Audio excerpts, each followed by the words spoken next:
Assalamualaikum warahmatullahi wabarakatuh.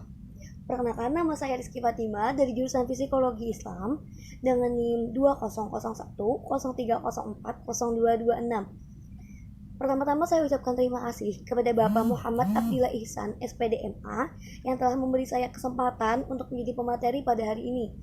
Materi yang akan saya sampaikan pada hari ini adalah konstitusi. Oke, langsung saja ke materinya. Konstitusi. Pembahasan pertamanya yaitu mengenai pengertian konstitusi.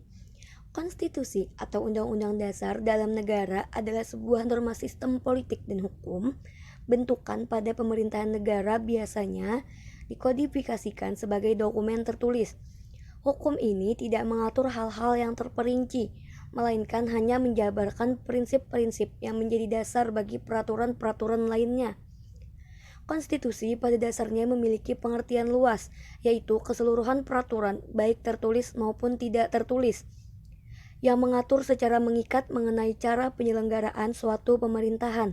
Istilah konstitusi pada umumnya menggambarkan keseluruhan sistem ketatanegaraan suatu negara. Sistem itu berupa kumpulan peraturan yang membentuk, mengatur, atau memenuhi negara. Selanjutnya ada jenis-jenis konstitusi. Menurut Casiware, pada tahun 1975 membagi konstitusi menjadi 4 jenis, yaitu 1. Konstitusi tertulis dan konstitusi tidak tertulis. Konstitusi tertulis adalah suatu konstitusi atau undang-undang yang dituangkan dalam dokumen formal. Sedangkan konstitusi tidak tertulis adalah suatu konstitusi yang tidak dituangkan dalam dokumen formal. Contohnya, konstitusi yang berlaku di Inggris, Israel, dan New Zealand. Kedua, ada konstitusi fleksibel dan konstitusi rigid. Konstitusi fleksibel bersifat elastis, diumumkan dan diubah dengan cara yang sama seperti undang-undang. Sedangkan konstitusi rigid mempunyai kedudukan dan derajat yang jauh lebih tinggi dari peraturan perundang-undangan lainnya. Hanya dapat diubah dengan cara yang khusus atau istimewa, atau dengan persyaratan yang berat. Yang ketiga ada konstitusi derajat tinggi dan konstitusi derajat tidak tinggi. Konstitusi derajat tidak tinggi adalah suatu konstitusi yang mempunyai kedudukan tertinggi dalam negara. Sedangkan konstitusi derajat tidak tinggi adalah suatu konstitusi yang tidak mempunyai kedudukan seperti derajat tinggi. Sehingga persyaratan mengubah konstitusi ini tidak sesulit mengubah konstitusi derajat tinggi, melainkan sama dengan pengubahan undang-undang.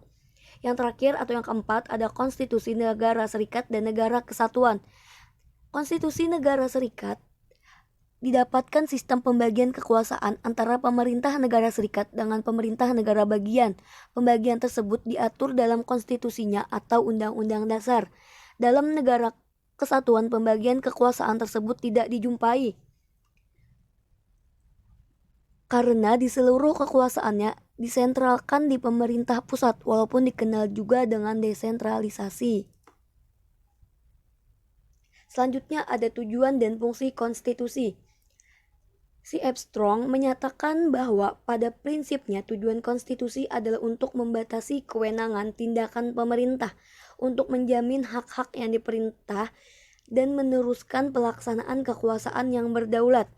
Keberadaan konstitusi tidak dapat dilepaskan dengan keberadaan negara. Konstitusi ditempatkan pada posisi teratas yang menjadi pedoman untuk jalannya sebuah negara dan mencapai tujuan bersama warga negara. Selanjutnya, pentingnya konstitusi. Konstitusi sangatlah penting bagi suatu negara.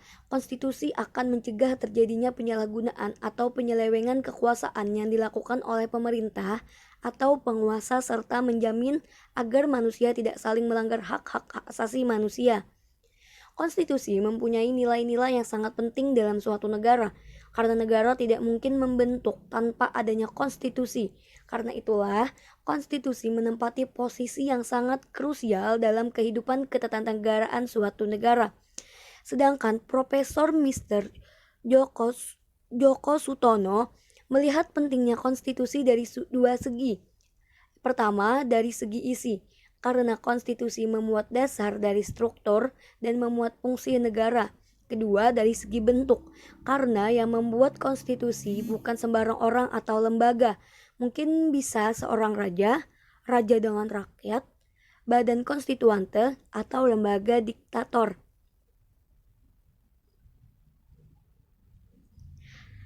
Hanya itu yang bisa saya sampaikan. Mohon maaf apabila ada kekurangan maupun kesalahan dalam penyampaian materi dari saya.